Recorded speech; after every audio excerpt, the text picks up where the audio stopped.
Au tout début de novembre 2025, à Washington, l'ambiance n'avait rien de rassurant. Les briefings confidentiels qui circulaient alors avaient de quoi glacer le sang. Les analystes recoupaient des clichés satellites avec des rapports humains et tous pointaient vers la même conclusion: l'Iran est en train de booster sa production de missiles balistiques à une cadence franchement inédite. À Ispahan comme à Khorramabad, des sites industriels autrefois ordinaires se sont transformés en véritables machines sans pause. Jour et nuit, sans interruption, des équipes entières, ingénieurs, techniciens, mais aussi appelés, seraient mobilisés, encadrés de près par les gardiens de la Révolution. Et dans les milieux du renseignement, une rumeur insistante commence à prendre de l'ampleur. Une rumeur qui dérange. Téhéran viserait désormais une capacité spectaculaire, déclencher jusqu'à 2000 missiles en une seule salve. Que ce chiffre soit techniquement crédible ou non, importe presque moins que le signal envoyé. Le message est limpide. L'Iran veut que le monde, et surtout Israël, croit qu'il a atteint une capacité de saturation, une capacité capable de submerger n'importe quel système de défense dans la région. À Tel Aviv, Benjamin Netanyahou fut prévisible. La guerre avec l'Iran, dit-il, n'est pas terminée. Mais ce ne sont plus de simples mots de bravade. Pour l'establishment sécuritaire israélien, l'équation stratégique est en train de changer dangereusement. Pendant des années, l'Iran s'appuyait sur ses proxys, le Hezbollah au Liban, diverses milices en Syrie. L'affrontement était indirect. Désormais, la perspective de salves tirées directement depuis le territoire iranien transforme la dissuasion en une question de survie. Les forces de défense israéliennes ont placé leurs unités de défense aérienne en état d'alerte renforcée. Les systèmes Arrow 3 et David Sling sont réapprovisionnés en intercepteurs américains. Mais dans les salles de crise de l'état-major, une inquiétude domine. Même avec un bouclier antimissile à plusieurs étages, un tir coordonné de 2000 projectiles pourrait saturer les défenses et provoquer des pertes civiles si lourdes qu'elles déclencheraient une crise politique et stratégique majeure. Cette menace de saturation des défenses israéliennes atterrit directement sur les bureaux de Washington. Pour les décideurs américains, le dilemme est total. Comment continuer à garantir la défense d'Israël sans déclencher une guerre régionale qui entraînerait directement les forces américaines dans le conflit? Les derniers mouvements du Pentagone ne trompent pas. Les groupes aéronavals en Méditerranée orientale, les radars avancés déployés dans le Golfe, ce ne sont pas des manœuvres de routine. Ce sont des préparatifs silencieux en vue d'une escalade. À huis clos, les consultations américano-israéliennes sont quasi quotidiennes. On y parle logistique, flux d'intercepteurs, partage de renseignements en temps réel. Mais sous cette urgence opérationnelle se cache la véritable question stratégique. L'accélération du programme de missiles iraniens est-elle le signal d'une attaque imminente ou est-elle au contraire un geste de dissuasion calculé, destiné à rendre toute frappe préventive israélienne contre les infrastructures nucléaires? Au tout début de novembre 2025, à Washington, l'ambiance n'avait rien de rassurant. Les briefings confidentiels qui circulaient alors avaient de quoi glacer le sang. Les analystes recoupaient des clichés satellites avec des rapports humains et tous pointaient vers la même conclusion: l'Iran est en train de booster sa production de missiles balistiques à une cadence franchement inédite. À Ispahan comme à Khorramabad, des sites industriels autrefois ordinaires se sont transformés en véritables machines sans pause. Jour et nuit, sans interruption, des équipes entières, ingénieurs, techniciens, mais aussi appelés, seraient mobilisés, encadrés de près par les gardiens de la Révolution. Et dans les milieux du renseignement, une rumeur insistante commence à prendre de l'ampleur. Une rumeur qui dérange. Téhéran viserait désormais une capacité spectaculaire, déclencher jusqu'à 2000 missiles en une seule salve. Que ce chiffre soit techniquement crédible ou non, importe presque moins que le signal envoyé. Le message est limpide. L'Iran veut que le monde, et surtout Israël, croit qu'il a atteint une capacité de saturation, une capacité capable de submerger n'importe quel système de défense dans la région. À Tel Aviv, Benjamin Netanyahou fut prévisible. La guerre avec l'Iran, dit-il, n'est pas terminée. Mais ce ne sont plus de simples mots de bravade. Pour l'establishment sécuritaire israélien, l'équation stratégique est en train de changer dangereusement. Pendant des années, l'Iran s'appuyait sur ses proxys, le Hezbollah au Liban, diverses milices en Syrie. L'affrontement était indirect. Désormais, la perspective de salves tirées directement depuis le territoire iranien transforme la dissuasion en une question de survie. Les forces de défense israéliennes ont placé leurs unités de défense aérienne en état d'alerte renforcée. Les systèmes Arrow 3 et David Sling sont réapprovisionnés en intercepteurs américains. Mais dans les salles de crise de l'état-major, une inquiétude domine. Même avec un bouclier antimissile à plusieurs étages, un tir coordonné de 2000 projectiles pourrait saturer les défenses et provoquer des pertes civiles si lourdes qu'elles déclencheraient une crise politique et stratégique majeure. Cette menace de saturation des défenses israéliennes atterrit directement sur les bureaux de Washington. Pour les décideurs américains, le dilemme est total. Comment continuer à garantir la défense d'Israël sans déclencher une guerre régionale qui entraînerait directement les forces américaines dans le conflit? Les derniers mouvements du Pentagone ne trompent pas. Les groupes aéronavals en Méditerranée orientale, les radars avancés déployés dans le Golfe, ce ne sont pas des manœuvres de routine. Ce sont des préparatifs silencieux en vue d'une escalade. À huis clos, les consultations américano-israéliennes sont quasi quotidiennes. On y parle logistique, flux d'intercepteurs, partage de renseignements en temps réel. Mais sous cette urgence opérationnelle se cache la véritable question stratégique. L'accélération du programme de missiles iraniens est-elle le signal d'une attaque imminente ou est-elle au contraire un geste de dissuasion calculé, destiné à rendre toute frappe préventive israélienne contre les infrastructures nucléaires iraniennes beaucoup plus coûteuse? Ce comportement s'inscrit parfaitement dans la doctrine de long terme de Téhéran. L'asymétrie est son assurance-vie. Chaque fois que la profondeur stratégique de l'Iran est menacée, le régime répond en exhibant un nouveau niveau de préparation de ses forces. C'est un théâtre de la dissuasion, pensé autant pour galvaniser l'opinion intérieure que pour peser dans les rapports de force diplomatiques. Mais dans ce jeu, la perception va souvent plus vite que les faits. La simple idée d'une salve de 2000 missiles suffit à transformer le climat politique à Jérusalem comme à Washington. Elle nourrit une rhétorique va-t-en-guerre. Elle débloque des budgets d'urgence. Et c'est là le point central. Le renseignement lui-même, qu'il soit exagéré ou parfaitement exact, devient une arme. Une arme capable d'attirer les grandes puissances vers la confrontation par le simple effet gravitationnel de la peur. Car ce théâtre de la dissuasion évoqué précédemment n'est pas un simple calcul militaire. Pour l'Iran, c'est une question de survie. Une survie géopolitique, mais aussi intérieure.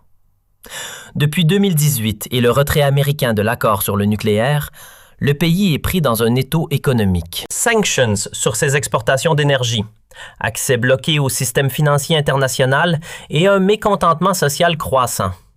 Sous une telle pression, l'image d'ouvriers s'acharnant jour et nuit sur des chaînes de production de missiles sert deux objectifs à la fois.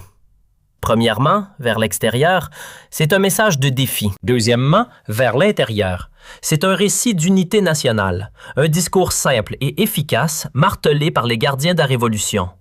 Celui d'un Iran assiégé qui forge son propre bouclier contre l'Occident. C'est le cœur de la doctrine de dissuasion iranienne, la saturation asymétrique. Soyons clairs. L'Iran ne dispose ni d'une aviation de pointe, ni de capacités de frappe de précision comparables à celles d'Israël ou des États-Unis. Téhéran a donc investi massivement dans ce qu'il peut maîtriser, la quantité et la redondance. Des milliers de projectiles, souvent peu sophistiqués, n'ont pas pour but de détruire des bunkers. Leur but est de menacer des bases, des infrastructures et la stabilité psychologique d'une société. La dissuasion se construit ici par accumulation, sur le postulat qu'Israël ne peut pas encaisser un traumatisme de masse sans en payer le prix politique.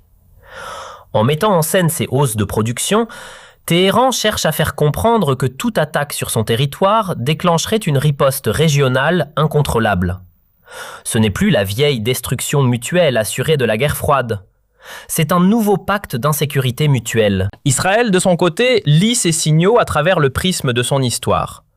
L'éthos sécuritaire de l'État juif est simple, ne plus jamais dépendre des autres pour survivre. Cela s'est traduit par une doctrine de préemption et de suprématie technologique. Défense aérienne, cyberguerre, le pays est une économie de défense intégrée. Mais cette sophistication produit un paradoxe. Plus la dissuasion israélienne paraît solide, plus ses adversaires sont incités à répondre par l'escalade asymétrique. La montée en puissance des missiles iraniens est, en ce sens, l'image inversée de la domination israélienne. C'est une confrontation entre la quantité et la qualité. Au milieu de ce face-à-face, les États-Unis occupent une position profondément inconfortable. Leur réflexe est d'armer davantage Israël tout en prêchant la retenue diplomatique. Mais cet équilibre devient intenable. Pour le Pentagone, le risque est celui de l'engrenage, être happé dans une nouvelle escalade au Moyen-Orient alors que l'attention stratégique devrait se tourner vers l'Indo-Pacifique et l'Europe. Pour le département d'État, le danger est celui de la crédibilité. Comment promettre la diplomatie tout en laissant la machine militaire se préparer visiblement à la guerre? Pendant ce temps, Moscou et Pékin observent et perçoivent une fenêtre d'opportunité. La Russie y voit un moyen de défier l'hégémonie américaine.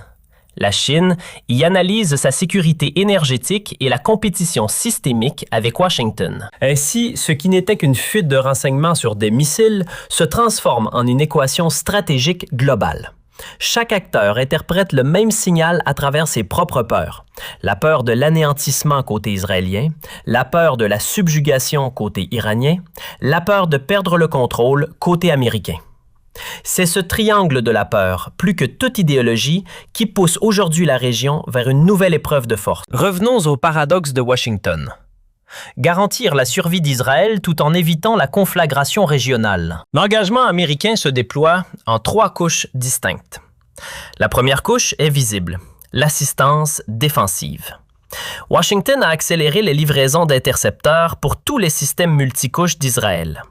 Le dôme de fer pour la courte portée, le David Sling pour la moyenne portée et l'Arrow 3 pour les cibles balistiques lointaines. Ces transferts ne sont pas que matériels, ils sont symboliques. Chaque avion cargo américain qui se pose à Tel Aviv rappelle que le bouclier israélien est soutenu par la plus vaste base industrielle de défense au monde. En coulisses, les réseaux logistiques du Pentagone réorientent même des composants depuis des stocks prépositionnés en Europe pour garantir un réapprovisionnement sans rupture en cas de guerre ouverte. La deuxième couche est plus discrète, la fusion du renseignement. Satellites de surveillance, unités cyber, moyens navals dans le Golfe, l'Amérique fournit à Israël des alertes précoces sur les sites de préparation et les schémas de tir iraniens. Ce partage en temps réel est devenu un pilier de la coordination. Il donne aux planificateurs israéliens une capacité d'interception ou de frappe préventive à une vitesse inédite. Car cette intégration du renseignement brouille la frontière entre soutien et co-belligérance. Si le renseignement américain guide directement des frappes israéliennes sur le territoire iranien, Téhéran peut considérer Washington comme un belligérant à part entière et la voie serait ouverte à des représailles ciblant les bases américaines ou les navires de guerre dans la région. Ceci nous amène à la troisième dimension de l'engagement américain, la plus secrète, la guerre psychologique et cyber. Depuis longtemps, les capacités cyber de Washington s'attaquent aux infrastructures iraniennes, des installations nucléaires aux usines d'assemblage de missiles. Relancer cette guerre de l'ombre permettrait aux États-Unis de ralentir la production iranienne sans déclarer la guerre. Mais ces méthodes sont à double tranchant. Elles renforcent le récit martelé par Téhéran d'un pays encerclé et agressé et servent de justification à une militarisation toujours plus poussée. Face à ces risques militaires et cyber, que reste-t-il? La diplomatie. Sur ce front, Washington tente de bâtir ce qu'un analyste a décrit comme une coalition de la retenue. Les contacts se multiplient avec les Européens, les monarchies du Golfe et même, via des canaux indirects, avec Moscou et Pékin. L'objectif est de présenter la crise comme un enjeu collectif. Mais la fatigue est réelle au sein de cette coalition. Après des années d'enlisement en Syrie et en Ukraine, peu de partenaires souhaitent investir leur capital politique dans un nouveau front explosif. Au bout du compte, la posture américaine révèle une anxiété stratégique profonde. Les États-Unis ne peuvent pas se permettre de laisser Israël sous un siège de missiles. Pourtant, chaque livraison d'armes, chaque renforcement risque d'élargir le champ de bataille. Ce que Washington recherche, c'est un équilibre presque introuvable. Contenir sans se confronter, dissuader sans occuper, rassurer Israël sans s'enfermer dans une guerre de trop. Un équilibre qui, au Moyen-Orient, ne reste jamais qu'une illusion provisoire. Si le défi de Washington est de défendre Israël sans perdre son équilibre, Moscou et Pékin font face au problème inverse, aider l'Iran sans provoquer une collision ouverte avec l'Occident. Pour les deux capitales, Téhéran est un instrument géopolitique, un contrepoids à la présence américaine et un maillon de l'ordre multipolaire émergent. Mais leurs méthodes diffèrent profondément. Pour la Russie, l'enjeu est ouvertement géopolitique. Depuis la confrontation en Ukraine, le Kremlin a requalifié l'Iran en allié stratégique. La coopération militaro-technique s'est intensifiée. Radars avancés, images satellites, formation d'ingénieurs. Les deux pays ont même organisé des manœuvres navales conjointes. Plus encore, Moscou offre à l'Iran une couverture diplomatique totale aux Nations unies, bloquant par son veto toute résolution de sanctions ou de condamnation. Ce soutien n'est pas idéologique, il est pragmatique. L'Iran livre des drones et sert de laboratoire pour tester des tactiques de guerre asymétriques. Pour le Kremlin, renforcer les missiles iraniens érode la crédibilité occidentale et détourne l'attention américaine du front européen. Mais la Russie connaît la ligne rouge. Son aide reste sous le seuil de l'escalade ouverte. Transfert de technologies maquillées, échange de renseignements via des intermédiaires, tout est fait pour garder une marge de dénégation plausible. La Chine, elle, privilégie l'économie. Dans le cadre de son partenariat stratégique de 25 ans, Pékin investit dans les infrastructures iraniennes et achète son pétrole en yuan, contournant les sanctions. L'Iran est à la fois une artère de ces nouvelles routes de la soie et un fournisseur clé d'hydrocarbures à bas prix. Par conséquent, l'objectif profond de Pékin n'est pas la guerre, mais la stabilité. Un conflit régional ferait exploser les prix du pétrole et fragiliserait les chaînes d'approvisionnement dont dépend l'économie chinoise.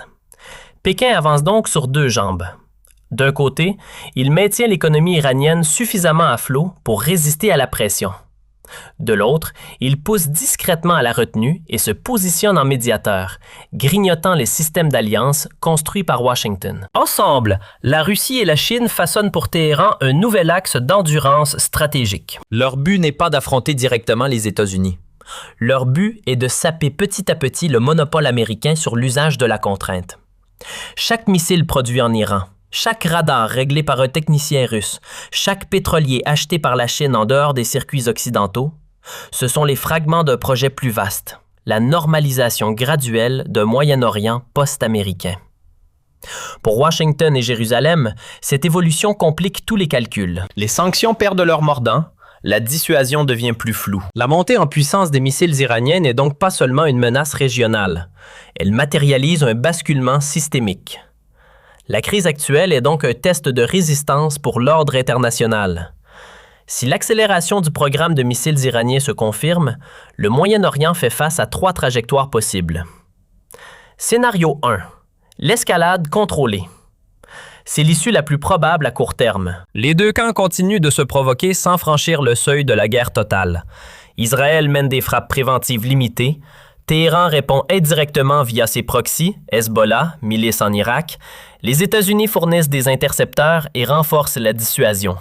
La Russie et la Chine condamnent publiquement, mais appellent à la retenue en coulisses. La confrontation se stabilise sur une ligne de crête. C'est une gestion de crise permanente, sans solution politique. Scénario 2. La conflagration régionale. Ici, ce n'est plus la stratégie qui domine, mais l'erreur de calcul. Un tir mal intercepté, une cyberattaque mal interprétée et l'engrenage s'emballe. Des milliers de missiles iraniens submergent les défenses israéliennes, obligeant Israël à des frappes massives sur le territoire iranien. Les bases américaines deviennent des cibles, entraînant Washington dans les combats. Le détroit d'Ormuz pourrait être fermé. Le résultat? Un choc énergétique mondial et une flambée de l'inflation. Un chaos qui redessinerait les alliances. Scénario 3.